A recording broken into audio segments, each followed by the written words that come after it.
నువ్వు కూడా ఎక్సర్సైజ్ చేయాలి దా. ఎక్సర్సైజా? చూసావా కండలు చూసావా?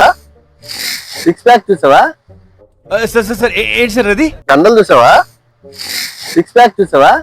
ఎక్సర్సైజ్ లో ఎక్స్పర్ట్. నేను ఎలా చేయాలో నేర్పిస్తాను. రుచి నన్ను చూసి నేర్చుకో. 1 2 3 4 5. ఇంకోటి చూపిస్తాను చూడు, చేయాలో నేర్పిస్తాను. చూసి నేర్చుకో. ఇలా పెట్టుకో, ఇలాగా చేయి, ఇలాగా మూవ్ చేస్తూ ఉండు. బాగైందా? ఏమైంది అది చెయ్యి? ఏం లేదు, ఎక్సర్సైజ్ రేపు చేద్దాం, ఓకేనా?